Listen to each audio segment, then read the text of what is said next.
नमस्कार, केजीएस में आप सभी लोगों का बहुत-बहुत स्वागत है। मेरा नाम है मनीष श्रीवास्तव और डेली मैप ड्रिल प्रोग्राम में हम आज एक नया टॉपिक लेकर आए हैं, जिसमें हम बात करने वाले हैं दक्षिण चीन सागर की। ठीक है, तो आज का टॉपिक मेनली क्या है? साउथ चाइना सी। क्यों पढ़ रहे हैं हम साउथ चाइना सी के बारे में?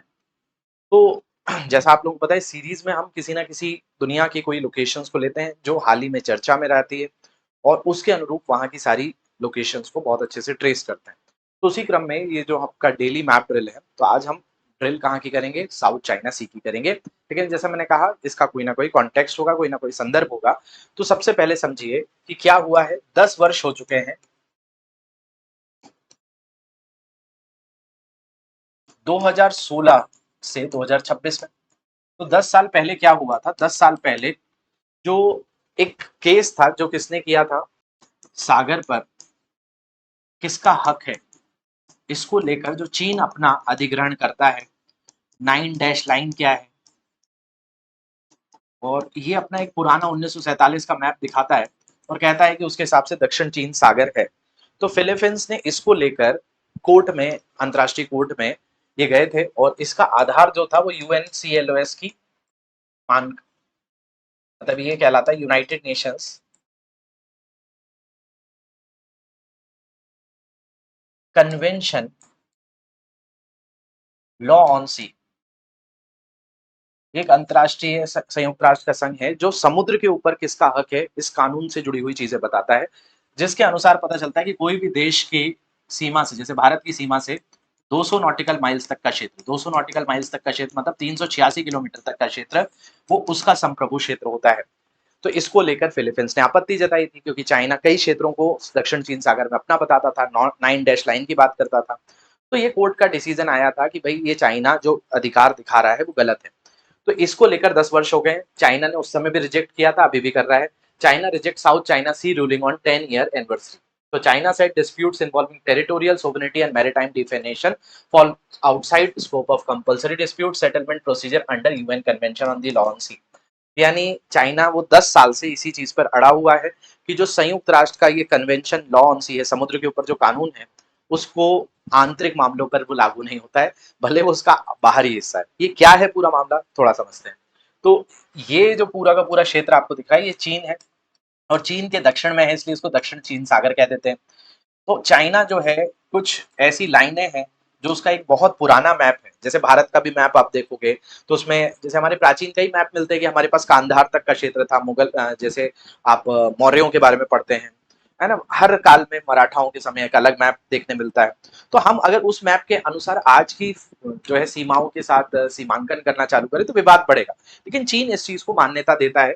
ये ऐसे समुद्र में 9 डैश लाइन को क्लेम करता है। ये 9 लाइन है डैश, ये आप देख रहे होंगे 1 2 3 4 5 6 7 8 9।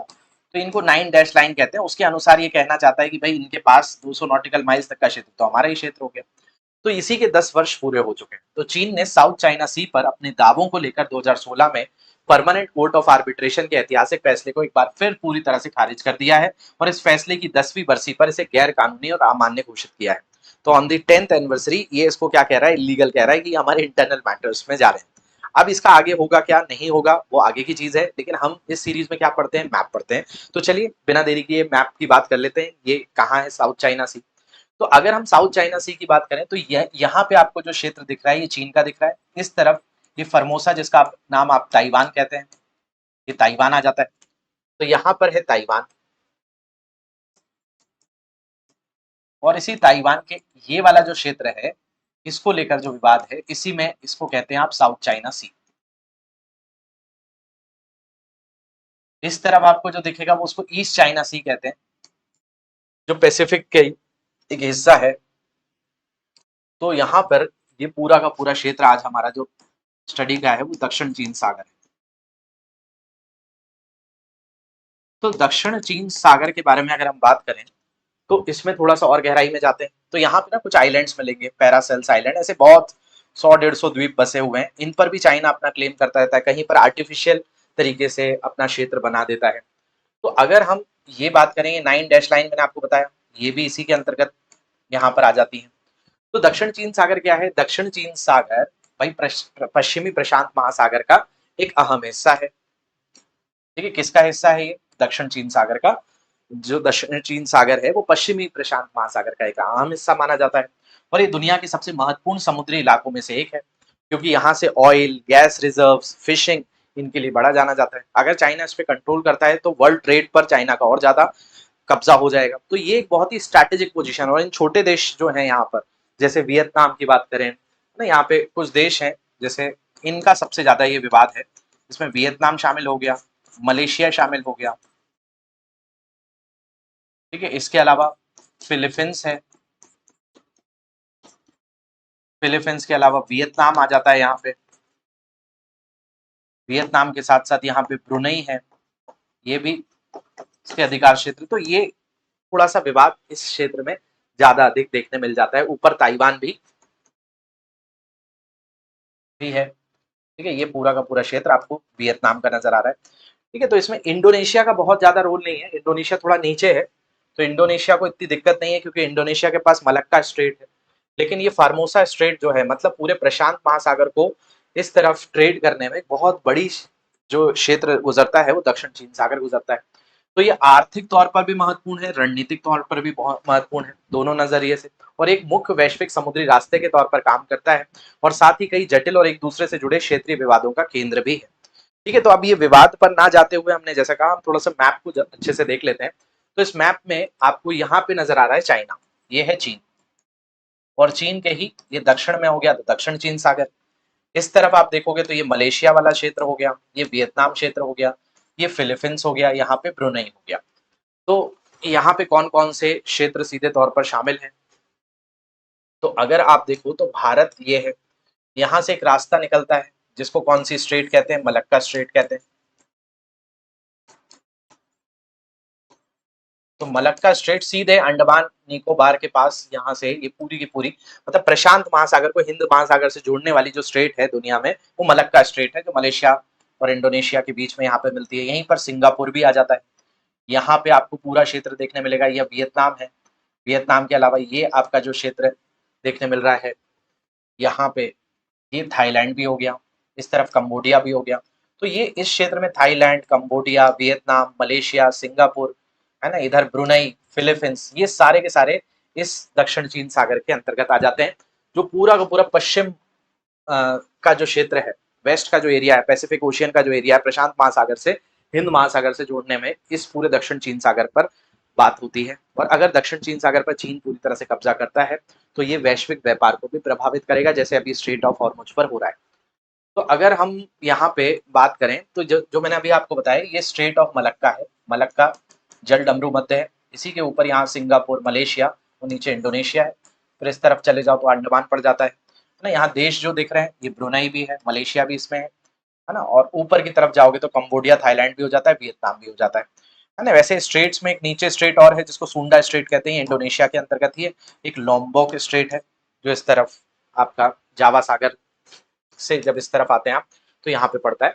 लेकिन आपके लिए दक्षिण चीन सागर में ये सबसे महत्वपूर्ण कड़ी है, एक स्ट्रेट ऑफ मलक्का और स्ट्रेट ऑफ फॉर्मोसा, जैसे इसको स्ट्रेट ऑफ ताइवान कहते हैं, जो दक्षिण चीन सागर को पूर्वी चीन सागर से जोड़ता है।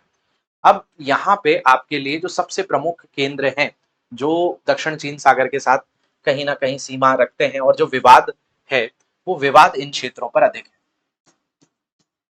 ठीक है। विवाद इन क्षेत्रों पर अधिक है। ये पैरासल आइलैंड, ऐसे बहुत सारे छोटे छोटे द्वीपों का समूह है, इन पर चाइना क्लेम करता है और इन पर क्लेम कर लेता है तो यूएनसीएलओएस के हिसाब से पूरी की पूरी जो यहाँ पर ऑयल रिजर्व्स हैं, इन पे कब्जा हो जाएगा, क्योंकि 200 नॉटिकल माइल्स तक का क्षेत्र होगा। तो वो जानबूझ के 9 डैश लाइन की बात बार बार उठाता रहता है और अभी ये आधिकारिक चीजों पर भी इसको क्या करता है, रोक लगाता है। तो अब देखिए यहाँ पर दक्षिण चीन सागर के साथ कौन कौन से क्षेत्र सीमा साझा करते हैं, हमारे लिए सबसे महत्वपूर्ण ज्योग्राफी में यही हो जाता है। ये आइलैंड्स के बारे में मैं अलग से बता दूंगा आपको। तो ऊपर देखिए क्या आ जा रहा है, ताइवान आ जा रहा है ना, यहाँ हांगकांग है, ये चाइना, ठीक है। यहाँ पे आपको वियतनाम नजर आ रहा है, ठीक है, ये वियतनाम है जो इसके साथ सीमा साझा करता हुआ दिख रहा है। इसके अलावा यहाँ पर ये गल्फ ऑफ थाईलैंड है, इसी में ये कंबोडिया, थाईलैंड, जो यहाँ से कनेक्टिविटी किसको देते होंगे, ये कनेक्टिविटी तो दक्षिण चीन सागर में ही देते होंगे। अगर किसी को लाओस से या थाईलैंड से या कंबोडिया से इस तरफ आना है तो उसको दक्षिण चीन सागर जाना पड़ेगा। तो इसमें कंबोडिया भी हो गया, कंबोडिया के साथ यहाँ पर बगल में जो देश है वो थाईलैंड है, है ना। यहाँ पे लाओस है, वैसे लाओस यहाँ लैंड लॉक्ड है, लेकिन वियतनाम के साथ पूरा तटीय इलाका इसका हाथ लगता है। यहाँ मलेशिया है, ये इंडोनेशिया है, और ये है स्ट्रेट ऑफ मलक्का। यहाँ मलेशिया, ये ब्रुनई, ये फिलीपींस। तो इसमें फिलीपींस, मलेशिया, ब्रुनई, है ना, इनके साथ वियतनाम, इनके साथ ज्यादा विवाद देखने मिलता है। ताइवान के साथ तो एक अलग ही विवाद चल रहा होता है। तो ये पूरा क्षेत्र जो आपको दिख रहा है, इसी को आप क्या कह देते हो, दक्षिण चीन सागर। तो यहाँ पे कौन कौन से देश आपने देख लिए दक्षिण चीन सागर से लगे हुए, चीन, ताइवान, है ना, इधर फिलीपींस हो गया, ब्रुनई हो गया, मलेशिया हो गया, और वियतनाम हो गया, है ना। इस तरफ जाएंगे तो कंबोडिया, थाईलैंड आ जाता है, लेकिन मलेशिया यहाँ पर है, और इंडोनेशिया भी इसकी कुछ सीमा को टच करता है। तो यहाँ पे ये जो आपको मैंने लाइन बताई थी, यही 9 डैश लाइन है, 1 2 3 4 5 6 7 8 और 9। ये पारंपरिक जो मैप है, पुराना मैप है, उसके अनुसार चाइना ये क्लेम करता रहता है। तो अगर ये 9 डैश लाइन को अगर वैश्विक मान्यता मिलती है, तो पूरा चीन सागर पर चाइना हर जगह अपना केंद्र बता सकता है कि उसके क्षेत्र से 386 किलोमीटर का क्षेत्र उसके ही अनुरूप हो जाता है। ठीक है, यहाँ पे ये फिलीपींस के साथ इसने एक जहाज भी कोविड के समय इसका डुबो दिया था, है ना। इस तरफ वियतनाम आ जाता है ना। ये बोर्नियो एक छोटा सा द्वीप है, यहाँ ब्रुनई आ जाता है, मलेशिया का जो हिस्सा है। और ये जो दो आइलैंड्स हैं जिनको लेकर ये सबसे ज्यादा विवाद है, ये स्प्रेटली आइलैंड और पैरासल आइलैंड है। तो स्प्रेटली द्वीप समूह क्या है, तो स्प्रेटली द्वीप समूह आप देख रहे होंगे बहुत छोटे छोटे द्वीप समूह है। तो दक्षिणी इलाके में 100 से ज्यादा छोटे द्वीप, रीफ एटॉल का एक बड़ा समूह है, जिस पर चीन, वियतनाम, फिलीपींस, मलेशिया और ताइवान पूरे या आंशिक रूप से अपना दावा करते रहते हैं। तो ये एक बहुत बड़ा विवाद का केंद्र है। China, Vietnam, Philippines, Malaysia, Taiwan, है ना, ये विवाद करते हैं। दूसरा है पैरासल द्वीप समूह, ये उत्तर पश्चिमी कोने में स्थित है, जो 1974 से इस पर पूरी तरह से चीन का नियंत्रण है ना। यहाँ पे ये पैरासल है, लेकिन वियतनाम और ताइवान इस पर अपना दावा करते रहते हैं, तो ये भी एक विवाद का केंद्र बना रहता है। ठीक है, तो ये जो मैंने आपको यहाँ पे बताया है, यही इमेज जूम करके, ये पैरासल ऐसे यहाँ पे तो आपको छोटे छोटे ऐसे दिख रहे हैं, ऐसे बहुत कई 100-150 द्वीप हैं ये, जिनको लेकर ये पूरा विवाद है, जिसपे फिलीपींस भी आ जाता है, ताइवान भी आ जाता है, कई बार मलेशिया, वियतनाम भी इसमें इन्वॉल्व हो जाते हैं। तो ये डिस्प्यूटेड आइलैंड्स कहे जाते हैं। आपके लिए आज का एक प्रैक्टिस क्वेश्चन है कि दक्षिण चीन सागर विवाद में निम्नलिखित में से कौन सा देश शामिल है, चीन, वियतनाम, मलेशिया, इंडोनेशिया। आपको बताना, नीचे दिए कोड का उपयोग करके आपको बताना है कि भाई कौन सा सही है, 1 और 4 है, 1 2 है, 1 2 3 है, या 2 3 4 है ना। कौन इसमें सीधे तौर पर विवादों में शामिल है ना। दक्षिण चीन सागर के साथ सीमा तो बहुत सारे देश लगते हैं, लेकिन विवाद किसका है ये आपको बताना है। तो आशा करता हूँ ये चीज आपको समझ में आई होगी। ये शॉर्ट सीरीज, एक ड्रिल सीरीज आपको कैसी पसंद आ रही है मुझे जरूर बताइएगा, और इसको ज्यादा से ज्यादा शेयर करिए, ताकि आप इसका अच्छे से लाभ उठा पाएं और हम इस सीरीज को कंटिन्यू कर पाएं। Thank you very much for watching this. Have a great day to everyone.